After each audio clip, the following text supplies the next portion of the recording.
Surely lately many of you that go on social media, follow the news on the interwebs, have heard a lot of discussion, debate about the subject of net neutrality.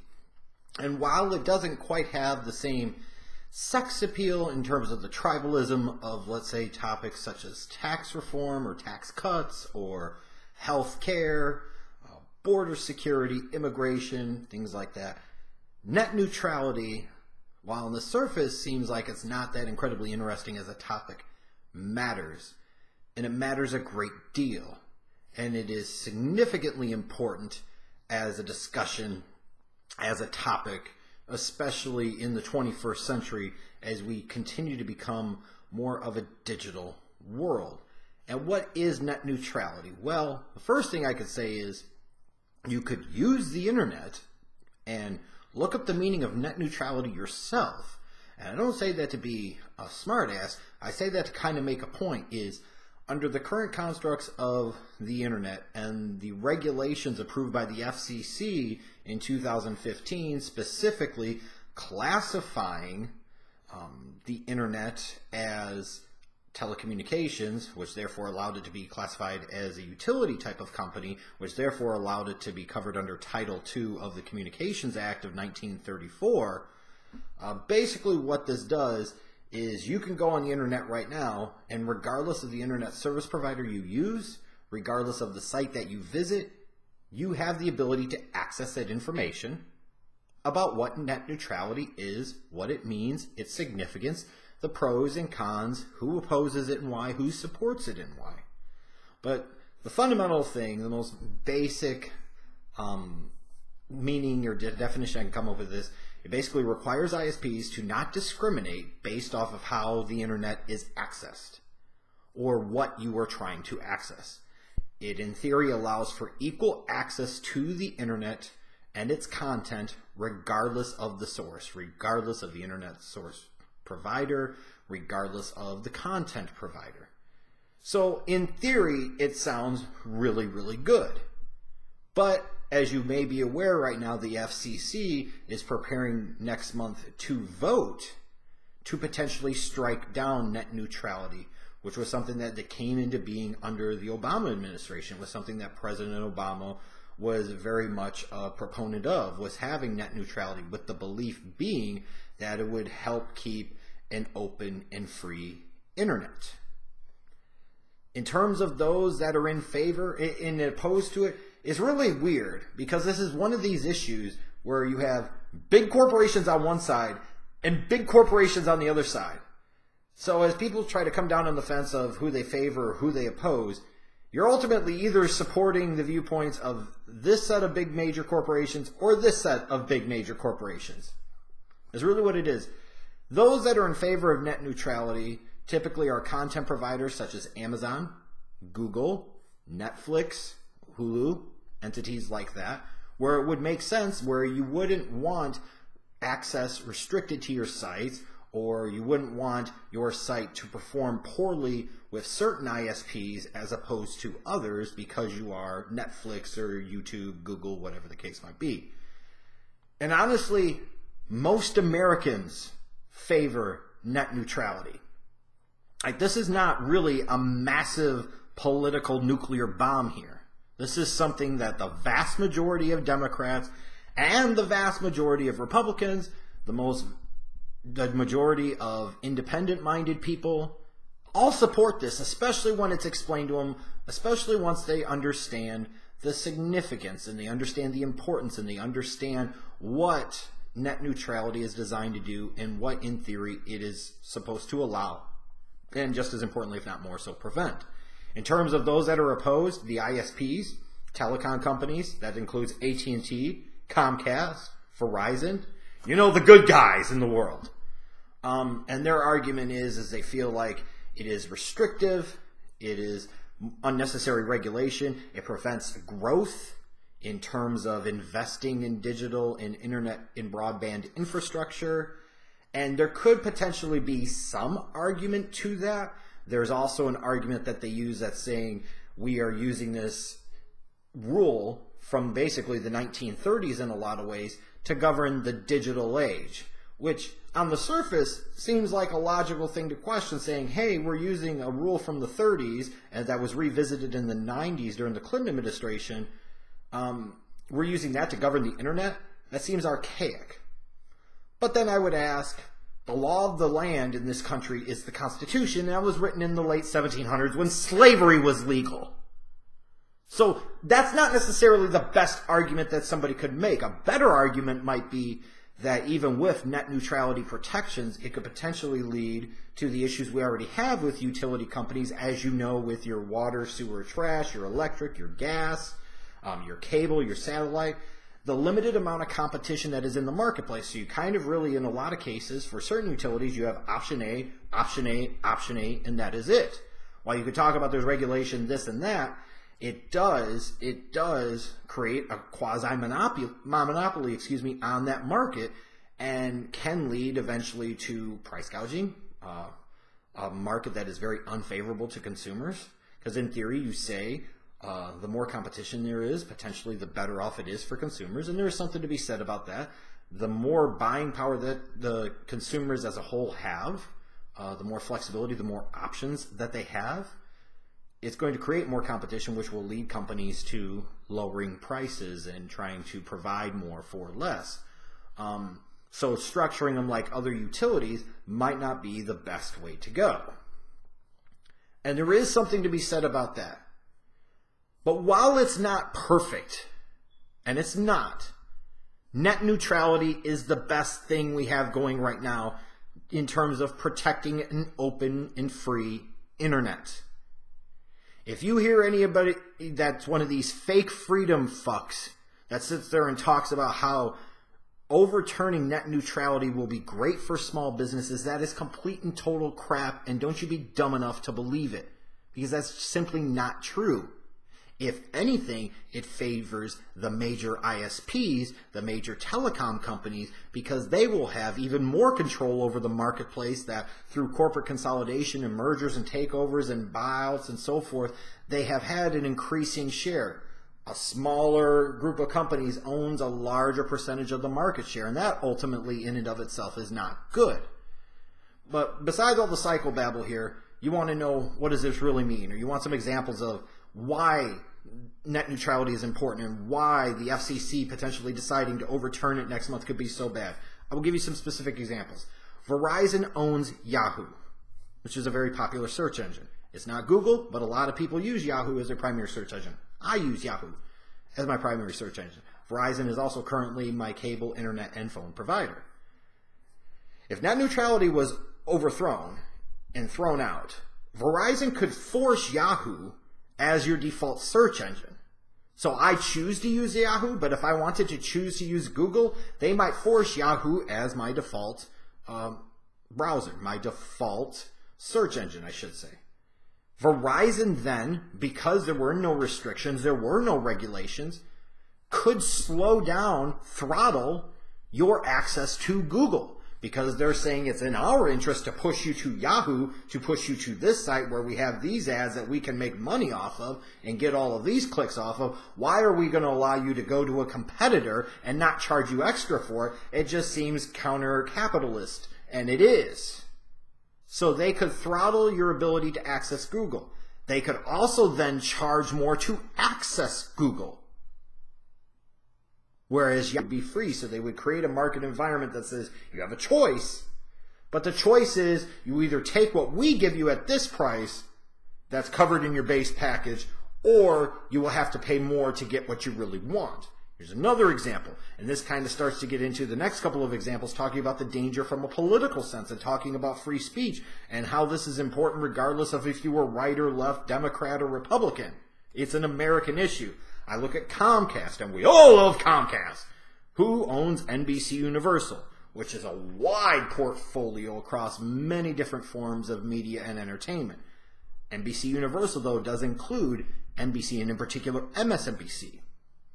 What Comcast could do without net neutrality is allow access to MSNBC to be unfettered. They could sit there and more proactively suggest it and kind of force it upon you as your primary source of news, whether you want it to be based off of your history or not.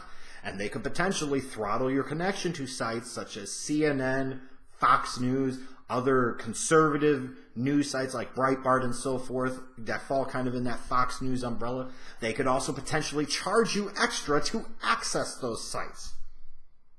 And you could say potentially or could doesn't mean they would. And you're technically right. It is hypothetical. But we are talking about the telecoms and the internet service providers. You really don't think a Comcast is going to do everything it can to make that chop and screw you over as a consumer? Let's get real. I mean, I'm just saying. If they can, they're going to, and we all know that's true. But that should be really concerning to some of you, especially if you're a conservative or Republican.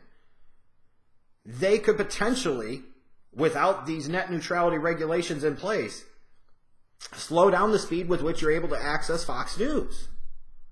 Furthermore, they could potentially charge you more for Fox News as a separate media package. That's kind of like a way of subverting free speech.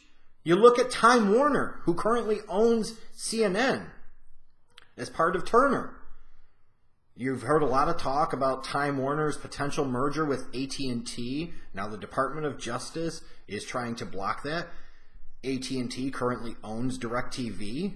AT&T and Time Warner together could potentially throttle your ability to access MSNBC, Fox News, Breitbart, other sites, because again, CNN would be in the portfolio. So it would be advantageous to try and push CNN and force CNN and make CNN look better than these other sites. And you're saying there's no guarantee of that? True.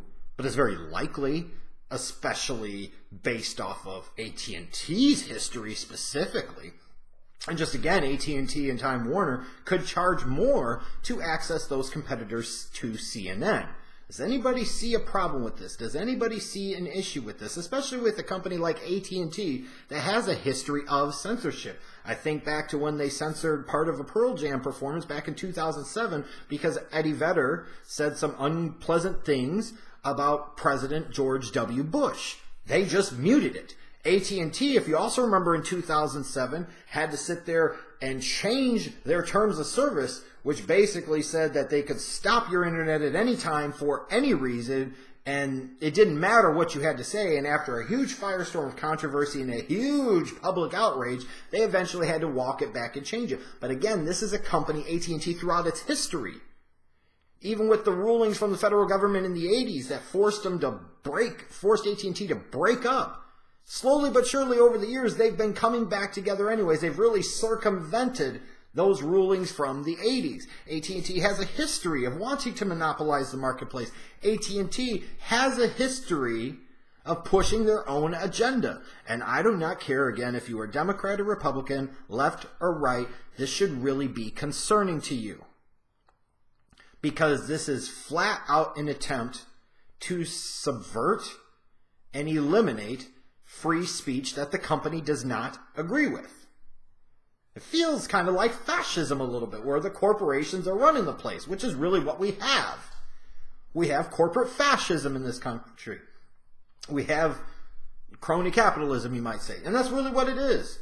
I think it was back in 2009, AT&T blocked Fortune as a site from its DSL.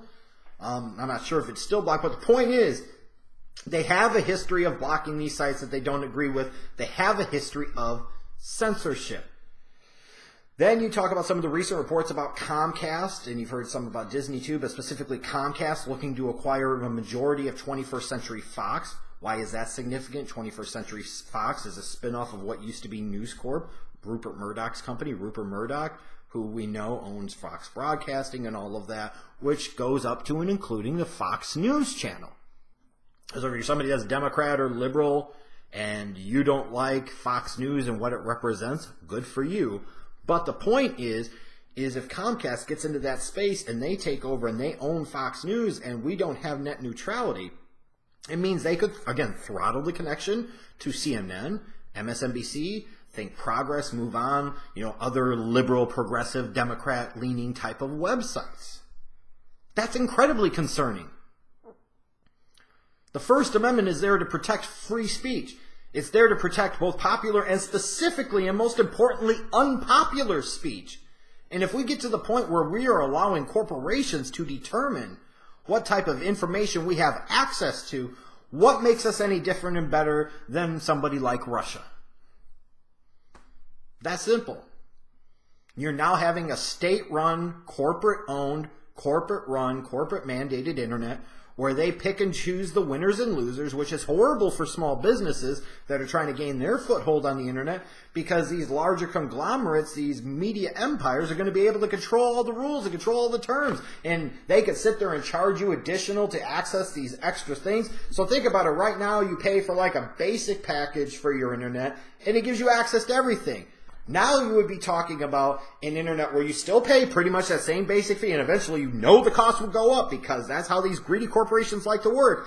But then you would have a social media package in order to access Twitter and Facebook and so forth and Instagram. They're going to maybe charge you $5 to $10 a month. Video streaming is going to be an extra $10 a month to get access to Netflix. Now, that's not including Netflix and what they charge you per month. That's just to get access to Netflix. To get access to YouTube, you're going to get charged extra. Certain types of news sites will be bundled up into a news package that the company deems is appropriate, that is most likely competitors of somebody that they own, so they could charge you additional there. So it potentially leads to much higher prices for consumers, and in a lot of ways leads to a more controlled free speech environment, which really isn't free speech at all. And you think about it, Comcast currently owns 30% of Hulu, Time Warner owns 10% of Hulu. If you want to really get there without net neutrality, these two providers could ultimately charge you extra to access things like Netflix and YouTube. And if you don't think they wouldn't take the opportunity, of course they would, because it would be an incredible competitive advantage to them, because they are already in your marketplace with limited competition for internet and television service providers. Why would they not do that? Because you don't have a lot of choice. And even if you talk about cutting the cord, you still have to be able to get the internet somewhere. And you're going to, again, have limited choices in terms of internet service providers in your area. And that's pretty unanimous across the board.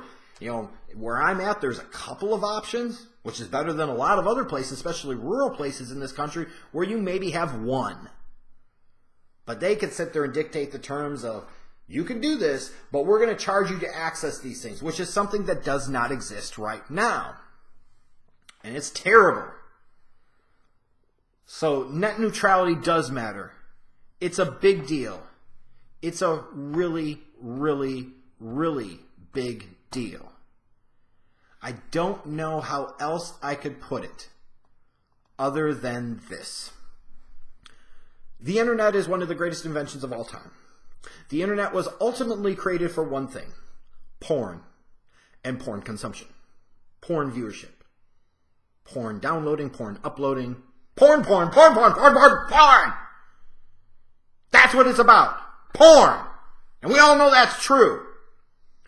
Now imagine using some of the examples that we've used and knowing my personal history.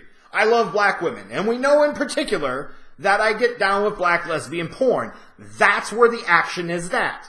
And let's say, for example, Comcast owns Brazzers. So that's their porn site. Maybe they own Brazzers, they own porn.com, youporn.com, xhamster.com, xnxx.com. The bottom line is this is Schleg Daddy knows porn, okay? But let's say, me being a great connoisseur of black lesbian porn, I want to go to pornhub.com and tastyblacks.com because that's where I know the business is at. I want to see Jada Fire squirt on some bitches. I want to see Misty Stone say, "Oh my goodness," as Anna Fox is tripping on her clitoris. I want to see Naomi Banks and Diamond Jackson and Osa Lovely and Pinky doing all the weird shit she does with dildos and strap-ons and all these other things. The point being that if all of their videos are only on Tasty Blacks and Pornhub, Comcast, being the devils they are, could charge me more to access that, or if I was not able or willing to pay extra to get my freaking black lesbian porn, I've got to sit there and give whatever they give me. And they could give me butch black bitches from Brooklyn. Or they could give me boards, which would just be white lesbian porn. Not counting Sin Sage, because she could go over here and that's just fine with me, damn it, because she knows how to trip. The point I'm getting at is they could potentially throttle the speeds at which you could watch porn. And if they got into the business of owning some of these porn companies, which is not out of the realm of possibility because there is still money there, they could be dictating to you what porn you can access and when. They're trying to mess with your porn, people! Your porn! They're trying to take Jada Fire. They're trying to take Misty Stone. They're trying to take Anna Fox and all the other lovely black lesbians in the adult film industry away from the Schleg Daddy, and I cannot stand for that! And if that doesn't do it for you, the only other thing I could think of is this. Because usually you look at somebody and you look at their agenda and try to figure out why they support or oppose something. And you do that with me, and you're doing that with this particular case. And you know the flat-out agenda is, I don't want to lose out on my black lesbian porn. I want equivalent access regardless of the site in which those videos are. Like tonight, if I want to watch Jada Fire squirt all over the place, that's what I'm going to do. And net neutrality allows me to do it regardless of my internet service provider and regardless of the site that is hosting the video. But think about it this way. One of the biggest supporters of overturning net neutrality is Comcast. Everybody hates Comcast. Their employees don't like Comcast. Most certainly, current and former customers don't like Comcast. Friends and families of current and former customers don't like Comcast. In a lot of ways, I think deep down, Comcast doesn't like Comcast. But Comcast supports overthrowing net neutrality. Comcast! You're going to allow Comcast to dictate internet policy to you? Comcast can't get right, they can't do right, and most importantly of all, Comcast don't care about either one of those things. Not only are they trying to limit your access to the porn that you choose, they could potentially be making a less competitive, less open, less free internet. If you oppose net neutrality, you sign with Comcast. You side with AT&T. As evil as you can get when you talk about the major telecoms and internet service providers, you're going to side with them? I realize Google, especially this site with YouTube, doesn't have a lot of fans. I get that. But when we talk about the fundamental evils and the history of these companies, Comcast and AT&T, they are the Satans when it comes to the major corporations. So you're really picking the lesser of two evils. Who's more evil to you? Amazon, Google, Netflix, or freaking Comcast? If you oppose net neutrality, you're in bed on this issue with Comcast! Comcast! And if that doesn't convince you of why net neutrality is important, why it matters, and why we must do whatever we can to get the FCC to rule next month to uphold net neutrality, then I don't know what more can be said.